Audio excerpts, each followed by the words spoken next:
Hello investors, it's Zil from Equity Master bringing you investing insights to make investing simple and easy to learn. To stay updated on investing trends and the latest developments on Indian markets, don't forget to subscribe to this channel and like this video. In today's video, we are going to examine the stocks likely to benefit from the 2024 general elections.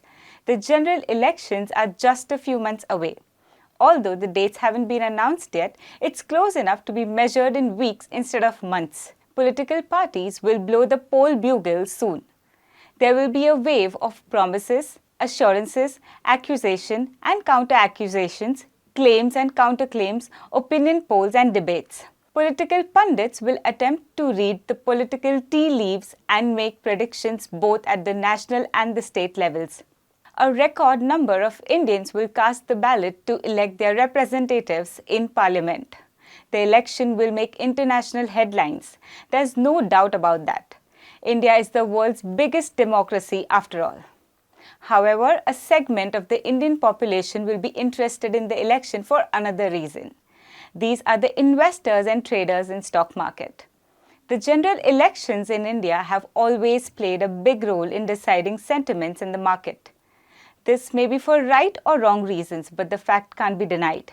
Most people who have put their hard-earned money in stocks either as investment or speculation, they will be interested in knowing how the elections will impact the market.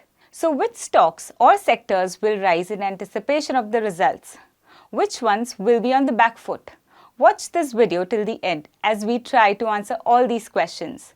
Please note, this video is for information purposes only. It is not a stock recommendation and should not be treated as such. There is no opinion or view on any stock covered herein. Coming back to the stocks that could benefit from upcoming elections. Let's start with the most obvious ones, the railway stocks. This is one sector in the market that is on fire, and for good reason. The government is spending an unprecedented amount of money on railway modernization and capacity upgradation. This spending is so vital for the country that the result of the election is not likely to change it in a meaningful way. And if, as expected, the current government returns to power, the railway boom will continue. This is because there is a lot more that needs to be done in terms of investments over the long term to make the Indian railways truly world-class. However, investors should not get carried away with this. Most railway stocks are trading at record highs or close to it. Some of these stocks are hitting 20% upper circuits with each order win from the government. There is a massive speculation in these stocks. As they say, buyer beware. Moving on to another obvious beneficiary, defense stocks. Defense stocks have been in the spotlight for quite some time. Ever since border tensions with China erupted in 2020, these stocks have become investor favorite. The government's spending on defense has increased so much that India is now the third biggest spender on defense. The increased spending, along with many necessary rule changes and a focus on indigenous procurement, has given a massive boost to the entire sector over the last 3 years. Companies across the defense ecosystem have been benefited. As geopolitical risks continue to rise around the world, defense stocks will be in focus.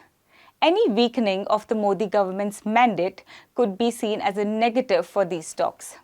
On the other hand, if the current government returns to power, expect the rally in these stocks to continue. As long as the orders from armed forces keep coming in, defense stocks will remain one of the favorites of Indian investors. The third group of stocks that could benefit will be alcohol stocks. In a non-election year, the first half of the calendar year is not a bullish phase for alcohol firms. All the festivals and occasions for partying are mostly in the second half. But during elections, these stocks come into focus for obvious reasons. Now, we are not saying these stocks are going to rise solely because of the elections, but this has happened before. However, there are fundamental reasons to be bullish about these stocks too. The liquor industry has its own challenges. It is highly regulated. There are quotas, controlled pricing, and rules about production, taxes, licenses, and so on. But there's a way you can minimize on these risks. The answer lies in the supply chain. Whether you are a teetotaler or connoisseur, one thing we all agree is the aesthetic appeal of glass liquor bottles. Not only for aesthetics, but glass also remain a preferred packaging material as it is non-reactive unlike plastic. The point is, when you see a particular sector growing, try to look beyond direct players. Sometimes, the real riches in the gold rush lie with pick and shovel stocks. Coming to the last batch of stocks, an honorable mention needs to be given to manufacturing companies. The government is determined to boost manufacturing by simplifying regulations and creating incentives via PLI schemes. The goal is to create jobs as well as increase India's GDP growth. This focus is unlikely to change after the elections, no matter the composition of parliament or the party in power. India's manufacturing megatrend is here to stay. Thus, it makes sense for investors to look for high-quality companies that are not only benefiting from government incentives but also doing well on their own. Thus, they won't be impacted badly if certain incentives were to be reduced. There are many listed stocks that fulfill these criteria. However, valuations are a concern. The bull market has made these stocks pricey. Investors looking to benefit from this long-term theme would do well to be extremely selective and give due importance to the valuations of the manufacturing stocks they are considering for investment. So these are 4 different kind of sectors that we think could benefit from elections. There's also a media sector which stands to benefit. With election campaigning on the rise, the advertising revenue of media companies is expected to witness explosive growth. We hope you liked this video and it provided you some valuable insights. Have a profitable day and happy investing.